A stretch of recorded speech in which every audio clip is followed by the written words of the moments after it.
Welcome back to my channel. আশা করি তোমরা সকলে ভালো আছো, আমিও বেশ ভালো আছি। অনেকদিন তোমাদের সাথে আমি কোনো ব্লগ শেয়ার করিনি, বিশেষত ট্রাভেল ব্লগ। তো এবার আমি যাচ্ছি তিরুপতি।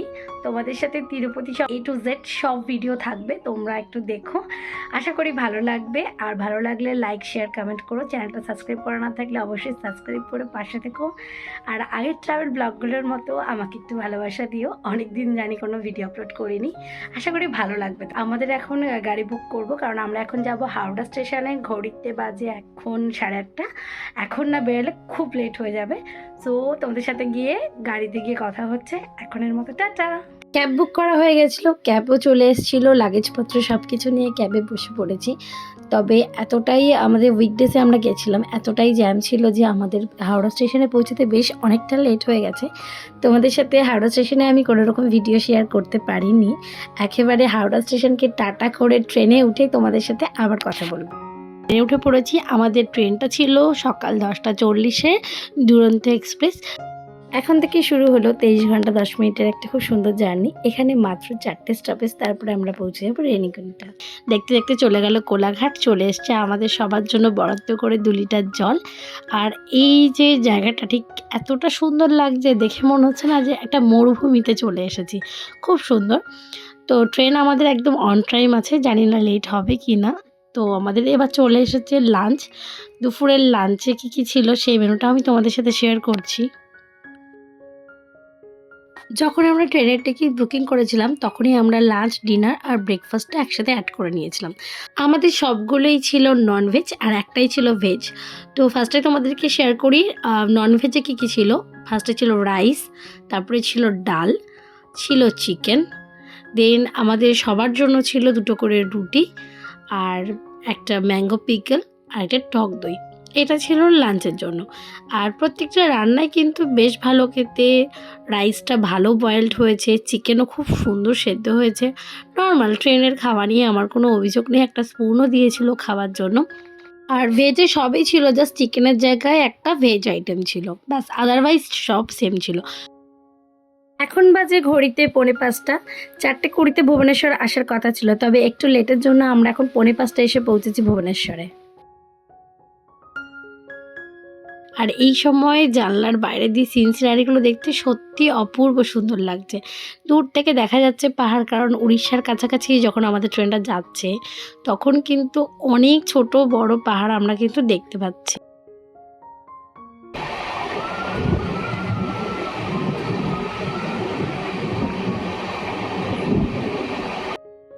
পরন্ত বিকেল দেখতে দেখতে আমাদের জন্য চলে এসছে সন্ধেবেলা স্ন্যাক্স। ছিল চা আর একটা কচুরি। এবার তোমাদের সাথে শেয়ার করছি রাতের ডিনারটা। ঘড়িতে বাজে রাত 9টা। আমরা বাকি সময়টা বেশ আনন্দ করলাম বাড়ির লোকজন সবাই মিলে। তোমাদের সাথে শেয়ার করি ডিনারটা। যা যা আমরা দুপুরে খেয়েছিলাম সেমই ছিল। ডাল আর চিকেনের টেস্টটা একটু আলাদা ছিল, আর দিয়েছিল একটা আমাদের বাদাম চা। ডিনার করতে করতে আমাদের নজরে পড়লো যে এরকম রাস্তার পাশ থেকে এত সুন্দর বাগানে বিলাসী ফুল, আর এতটাই অন্ধকার ছিল, না হলে এত সুন্দর ভিউ আসতো। তো কোনোভাবে ফোনের ফ্ল্যাশ দিয়ে আমরা এই ভিডিওটা করেছি, কিন্তু খুব একটা ভালো বোঝা যাচ্ছে না। এখন এসে পৌঁছেছি বিজয়নগর গ্রাম। 10টা 5-এ আসার কথা, তবে 11টা, বেশ অনেকক্ষণ ট্রেন লেট আছে। আজকের জন্য গুড নাইট, আবার কালকে তোমাদের সাথে দেখা হচ্ছে। Good morning everyone. সকালবেলা এখন যাচ্ছি ব্রাশ করতে। ভীষণ কুয়াশা, দেখো ট্রেনটা যাচ্ছে মনে হচ্ছে পুরো মেঘের মুলুক দিয়ে যাচ্ছে।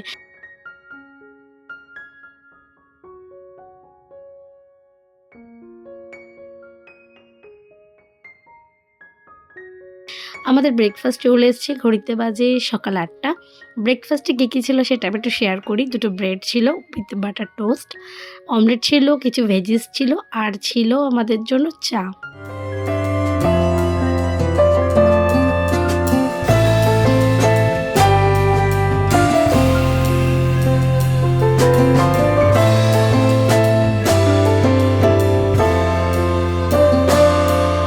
ট্রেন থেকে নেমে পড়েছি। একদিনের জার্নি সফর এখানেই শেষ। এবার আমাদের গন্তব্যে পৌঁছাতে হবে। নেমে গেছি রেণিগুন্টা স্টেশনে। ট্রেন মোটামুটি 1 ঘন্টা ডিলে ছিল। এবারে আমরা স্টেশন থেকে বেরিয়ে গিয়ে তারপরে গাড়ি ঠিক করে আমাদের ডেস্টিনেশনে যাব। তার আগে আমরা ট্রাই করেছিলাম এই সিঙ্গারাটা, ভীষণ ভালো খেতে ছিল। দেখতে পাচ্ছ আমরা এখন যাচ্ছি নিচে, ওখানেই আমাদের টোটো বা গাড়ি যে কোনো সার্ভিস তোমরা ওখানে নিচ থেকে পেয়ে যাবে। ঠিক দেখো নিচে অনেকগুলো টোটো অটো দাঁড়িয়ে রয়েছে। নেমে গেছি আমরা স্টেশনে, এখন আমরা উঠবো গাড়িতে।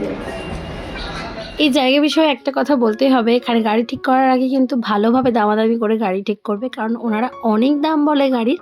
তো চাইলে তোমরা উবেরও করতে পারো। আমরা যাওয়ার সময় উবের একটা অটো নিয়ে নিয়েছিলাম, আমাদের দাম পড়েছিল মোটামুটি 300-400 টাকার মধ্যে।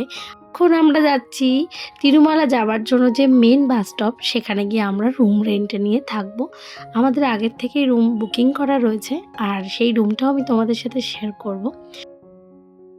চলে এসেছি আমরা আমাদের গন্তব্যের অনেক কাছাকাছি। দেখো সাইড দিয়ে দেখতে পাচ্ছ পাহাড়, আমরা কিন্তু ঠিক ওই পাহাড়েই যাব। ওই পাহাড়টার নামই তিরুমালা। পাহাড়ের মধ্যেই রয়েছে কিন্তু বালাজির মন্দির, সেটা যাচ্ছি আমরা কালকে। ভীষণ পরিষ্কার পরিচ্ছন্ন একটা সিটি, যার মেন গেটটা তোমাদেরকে আমি দেখালাম, আর সাইড দিয়ে কিন্তু আমাদের রয়েছে সেই পাহাড়টা।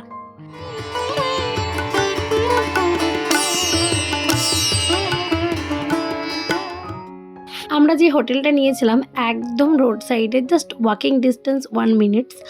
হোটেলের নাম ছিল হোটেল শ্রীহরি গ্র্যান্ড। আমরা যে রুমটা নিয়েছিলাম সেটা ছিল ফার্স্ট ফ্লোরে, তাই জন্য আমি ইউজ করলাম লিফট। সো লিফটে করে আমরা চলে এসেছি ফার্স্ট ফ্লোরে। এই ভিডিওটা কোনো রকম প্রফেশনাল ভিডিও না, আমরা যেই হোটেলে ছিলাম সেটাই তোমাদের সাথে শেয়ার করছি। যদি তোমাদের ভালো লাগে তোমরা চাইলে এই হোটেলে বুকিং করতে পারো, আমি স্ক্রিনে নাম্বার দিয়ে দেবো। চলো আমরা এবার হোটেলের যে রুমটা নিয়েছিলাম, আমরা নিয়েছিলাম ডাবল বেডের রুম একটা, কারণ আমরা ফ্যামিলি মেম্বার সবাই একসাথে থাকতে চেয়েছিলাম। আমাদের পার ডে উইথ এসি ভাড়া পড়েছিল 3000 টাকা করে। তো চলো আমাদের লাঞ্চ চলে এসছে। বিরিয়ানি, এত স্পাইসি বিরিয়ানি আমি লাইফে কোনো দিন খাইনি। তো আমরা একটু রেস্ট নিয়ে নিয়েছি, তারপর এখন বেরিয়ে পড়েছি পদ্মাবতী টেম্পলের উদ্দেশ্যে। সারা ট্রেন জার্নি করে আমরা টায়ার্ড ছিলাম, বাট খুব এক্সাইটেড ছিলাম ঘোরার জন্য। প্রত্যেকটা মানুষ কিন্তু মাথায় ফুল লাগায়, তো আমরাও একটা ফুল কিনে মাথায় লাগিয়ে নিয়ে চলে গেছিলাম। আমরা আবার উবেরের সাহায্য নিয়ে একটা অটো বুকিং করে নিয়েছি, যাচ্ছি পদ্মাবতী টেম্পলে। তো অটোতে আমাদেরকে নিয়েছিল 160 টাকার মতো। চলে এসেছি পদ্মাবতী টেম্পলের গেটে। এখানে কিন্তু দেখতেই পাচ্ছেন পদ্মাবতীকে পদ্ম দিয়ে পুজো দেওয়া হয়, তাই জন্য আমরা পুজোর জন্য কিছু সামগ্রী এবং মা পদ্মাবতীর জন্য পদ্ম ফুল নিয়ে চললাম পুজো দিতে। এখানে কিন্তু ফোন জমা দিয়ে দিতে হবে ভিতরে, আমরা কিন্তু কোনো ভিডিও করতে পারবো না। পুজো দিয়ে তোমাদের সাথে এসে কথা বলবো।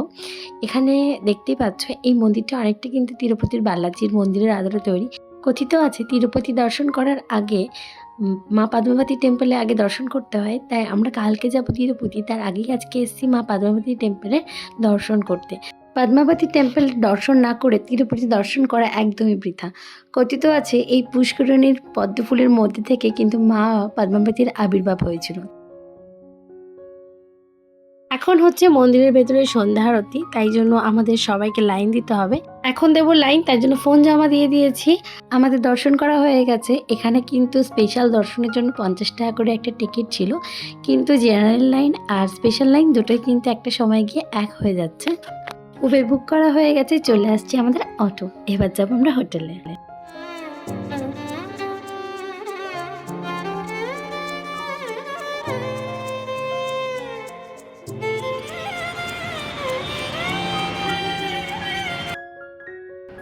দর্শন করে চলে এসেছি আমরা এবার রুমে। এখন আমরা ফ্রেশ হয়ে ঘুমিয়ে পড়বো ডিনার করে। অনেক সকালে আমাদেরকে উঠতে হবে, কারণ কালকে আমরা যাচ্ছি তিরুমালা। তো ওখানে যাব, তিরুপতি মন্দির দর্শন করব, এছাড়া সাইট সিন করব, সব কিছু তোমাদের সাথে শেয়ার করব। দেখা হচ্ছে কালকে, বাই।